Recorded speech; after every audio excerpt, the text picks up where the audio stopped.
Tēnā tātou kua hui mai nei. He karakia ki te atua tēnei. He inoi hoki ki ngā tangata katoa. He honore he kororia ki te atua. He maunga rongo ki te whenua. He whakaro pai ki ngā tangata katoa. Hangā i te atua he ngā kauhau ki roto ki tēnā o mātou.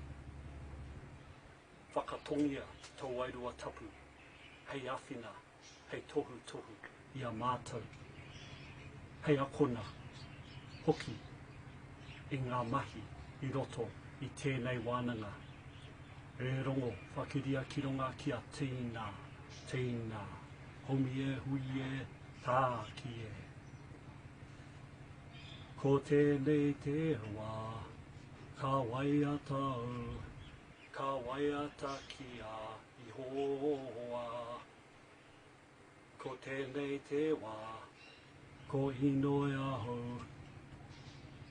ka inoi te atua.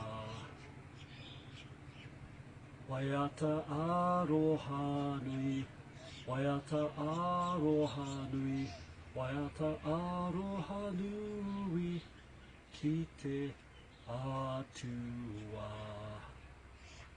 Kia ora tātou i te whānau, tēnā koutou katoa. Kia pai tōra